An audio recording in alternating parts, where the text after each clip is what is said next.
August 15, 1947. Delhi. As the British flag is lowered for the last time, it marks the end of an empire.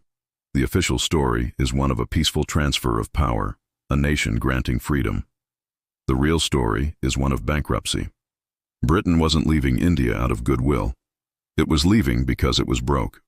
World War II had shattered its economy, leaving it with a debt twice the size of its GDP. The empire could no longer afford to exist.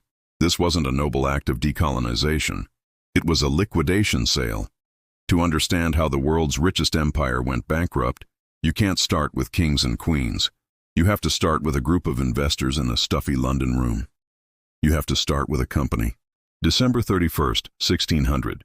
Queen Elizabeth II signs a charter for a new venture, the East India Company. On paper, it was a simple trading firm, created to disrupt the spice trade dominated by the Dutch. In reality, it would become the most powerful and dangerous corporation the world has ever seen. At first, its business was trading textiles and tea, but the company's directors quickly realized that real profit didn't come from trade, it came from power. So they did something no corporation had ever done before. They built a private army. By the 18th century, the East India Company commanded a force of over 260,000 soldiers, twice the size of the official British Army. This wasn't a company with a security department. This was a corporation with its own military, its own navy, and its own imperial ambitions. The turning point, the moment the startup went from trader to titan, was the Battle of Plassey in 1757. The company's army, led by the ambitious and ruthless Robert Clive, defeated the ruler of Bengal. The prize wasn't land or gold. It was something far more valuable, the Diwani, the right to collect taxes from 30 million people in one of the richest regions on earth. This was the ultimate hostile takeover. The East India Company had just hijacked the revenue stream of an entire nation. The business of trade was over. The business of plunder had begun. With the Diwani in hand, the East India Company implemented its brutal business model. First, it systematically dismantled its competition, India's world-renowned textile industry. For centuries, Indian weavers had produced the finest fabrics on the planet. The company destroyed them. It flooded Indian markets with cheap, tariff-free British textiles, while crushing Indian artisans with crippling taxes. Weavers who refused to sell their goods to the company at prices 40% below market value were punished, their looms sometimes smashed. Before the British arrived, India accounted for nearly a quarter of the world's economy. By the time they left, it was less than 4%. This wasn't a side effect of trade. This was the objective. With its monopoly secure, the company moved on to its most profitable and most evil product line, opium. The company forced Indian farmers in Bengal to plow under their food crops and grow opium poppies. This opium was then smuggled into China, against the explicit orders of the Chinese emperor. The goal was to addict millions of Chinese people to create a market for their drug, and more importantly, to reverse Britain's trade deficit with China. When the Chinese government tried to stop the drug trafficking by seizing British opium shipments, Britain declared war. The First Opium War was not a war for territory or honor. It was a war to defend a corporation's right to be a drug cartel. Britain won, forcing China to open its ports and pay for the destroyed opium. The drug trade became a cornerstone of the British treasury. The human cost of this business model was catastrophic. As land that once grew rice was converted to grow opium poppies, Bengal became vulnerable to famine. In 1770, the Great Bengal Famine hit. As many as 10 million people starved to death. The company did nothing. In fact, it raised taxes on the survivors to make up for the lost revenue from the dead. This was the DNA of the empire. Profit at any human cost.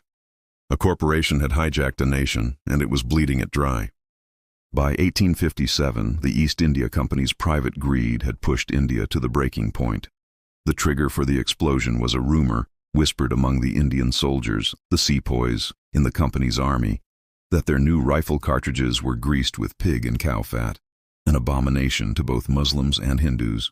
It was the ultimate act of corporate indifference, prioritizing military logistics over the deepest beliefs of the people they employed. The Sepoy Rebellion erupted with shocking violence. It was a brutal, year-long war, not a simple mutiny. And while Britain eventually crushed it with overwhelming force, the event terrified the government in London. The East India Company, their corporate proxy, had become a liability. It was too volatile, too reckless. So, in 1858, the British Crown did not punish the company. It absorbed it. In the greatest merger in history, the government dissolved the East India Company and took direct control of its most valuable asset, India. This was the beginning of the British Raj. But this was not a moral correction.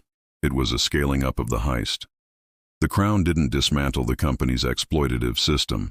It nationalized it, refined it, and made it brutally efficient. The chaotic greed of merchants was replaced by the cold, calculated extraction of a bureaucratic empire. The first order of business was to send India the bill. The entire cost of the war to suppress the 1857 rebellion, including the pensions for the British soldiers who fought in it, was added to India's national debt. In the most twisted of ironies, India was forced to pay, with interest, for its own subjugation. The new management structure was ruthlessly corporate. In London, an India office was established, and in Calcutta, a viceroy ruled with absolute authority. A new class of British civil servants, the Indian Civil Service, was trained to be the most efficient administrators of extraction the world had ever seen. Under the Raj, the drain of wealth was systematized. The most blatant instrument was a line item in the budget called the Home Charges. This was the annual bill Britain sent to India for the privilege of being colonized. It included the salaries and pensions of every British official, right down to the clerks working in London. It covered the cost of military equipment, the maintenance of the British Navy, and every other expense London could think of. India was paying for its own chains and the salaries of its jailers. This financial drain was reinforced by a policy of systematic deindustrialization. Britain celebrated the railways it built in India as a gift of modernization. The truth is, they were a tool of extraction. The railway contracts, funded by Indian debt, guaranteed massive profits to British investors and required all equipment, from the rails to the screws, to be imported from Britain. The routes were designed not to connect Indian population centers for internal trade, but to link British military garrisons and to haul Indian raw materials, cotton, jute, tea, to the ports for export to British factories. The human cost of this system was staggering. Throughout the late 19th century, under the direct rule of the enlightened British Raj, India was ravaged by a series of catastrophic famines. An estimated 12 to 30 million people died. While Indians starved, British viceroys, committed to laissez-faire free market ideology, refused to intervene or provide relief. In fact, records show that during the worst of the famines, the British continued to export millions of tons of grain from India, as there was no profit in feeding the starving. The corporation had been dissolved, but its soul, profit at any human cost, now animated the entire empire. As the 20th century dawned, India was no longer just the empire's cash cow. It became its primary source of manpower for the industrial-scale conflicts that would define the modern age. When World War I erupted in 1914, India was automatically dragged into a European war it had no stake in. The British Indian Army was deployed across the globe. Over 1.3 million Indian soldiers served in the trenches of France, the deserts of Mesopotamia, and the bloody shores of Gallipoli. They fought and died for an empire that denied them their own freedom. But their sacrifice of blood was not enough. The empire also demanded treasure. India was forced to make a gift of 100 million to Britain to fund the war, an amount equal to roughly half of India's entire annual revenue. On top of that, India was bled dry of resources. Wheat, timber, cotton, and munitions were shipped to Europe, again paid for by Indian taxpayers. By the time World War II began, the extraction had become a desperate, all-consuming machine. The British Indian Army swelled to 2.5 million men, the largest all-volunteer force in history, fighting against fascism in North Africa, Italy, and Burma. To finance this colossal war effort, Britain resorted to a new financial tactic. It bought war supplies from India, but didn't pay in cash. Instead, it paid with IOUs, promises to pay later, recorded in a ledger in London. These debts were known as the sterling balances. And here, the story takes its most ironic turn. By 1945, Britain owed its colony, India, over $1.3 billion. The great imperial master had become the biggest debtor to its subject. The centuries-long drain of wealth had finally and fatally reversed. The final brutal cost of this extraction was paid once again by the people of Bengal. In 1943, as the war raged, Britain's War Cabinet, led by Winston Churchill, made a series of calculated decisions. They diverted vast quantities of Indian food and grain to feed British troops and build up stockpiles in Europe. They also implemented a denial policy, seizing boats and rice stocks in coastal Bengal to prevent them from falling into Japanese hands in a potential invasion. The result was the Bengal famine of 1943. It was an entirely man-made holocaust. While food was being shipped out of the country, at least 3 million men, women, and children starved to death. When officials in Delhi pleaded with Churchill to send relief, he callously wrote back, dismissing the Indians for breeding like rabbits. He saw the famine not as a tragedy, but as a minor inconvenience to the war effort. The empire had always been a business, and in its final, most desperate years, it had reached the point of liquidating its most valuable asset, human life, to keep itself solvent. But even that was not enough. By 1945, Britain stood victorious in the war, but it was a Pyrrhic victory. The nation was utterly, completely bankrupt. Its cities were bombed, its industries were crippled, and it owed a colossal debt, not just to India, but to the United States through the Lend-Lease program. Food rationing in London would continue for years after the war ended. The empire's balance sheet was a sea of red ink. The global landscape had also changed. The old European colonial powers were fading, replaced by two new superpowers, the United States and the Soviet Union, both of whom were hostile to the old imperial system.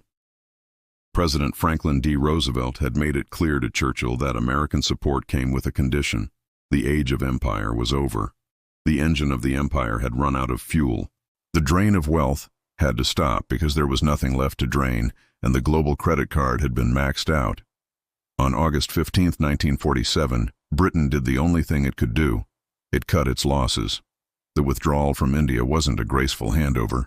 It was a panicked liquidation, culminating in the rushed and catastrophic partition of the subcontinent, which led to the deaths of up to 2 million people. It was the final bloody entry on a balance sheet of 200 years of corporate exploitation. The legacy is stark. In 1700, India's share of the world economy was 27%. When the British left, it was just 3%. Britain's rise was a direct mirror of India's fall. But the story doesn't end there. Because history doesn't just repeat, it rhymes. The British Empire was the original company too big to fail, until it did. Its power was built on a system of extraction and enforced by military might, all funded by enormous amounts of debt. It believed its dominance was permanent. Today we see echoes of this imperial overreach. Global superpowers maintain hundreds of overseas military bases at a staggering cost. They accumulate trillions in national debt to fund these operations and maintain a global presence. They rely on a financial system that seems powerful, but is stretched precariously thin. The United States, for example, funds its massive trade and budget deficits by having the world's reserve currency, a system some call a modern, more subtle form of global extraction. The lesson of the British Empire is a chilling warning written in the language of accounting. When the costs of empire, the military spending, the debt, the administrative bloat, exceed the benefits it can extract, decline is not a possibility. It is an inevitability. Empires don't fall because of a single battle or a moral awakening. They crumble under the weight of their own spreadsheets. They go bankrupt. The sun that once never set on the British Empire didn't just fade. It was extinguished by a mountain of debt and a history of greed. And when the final bill came due, the empire had nothing left to pay it with. Please subscribe for more videos.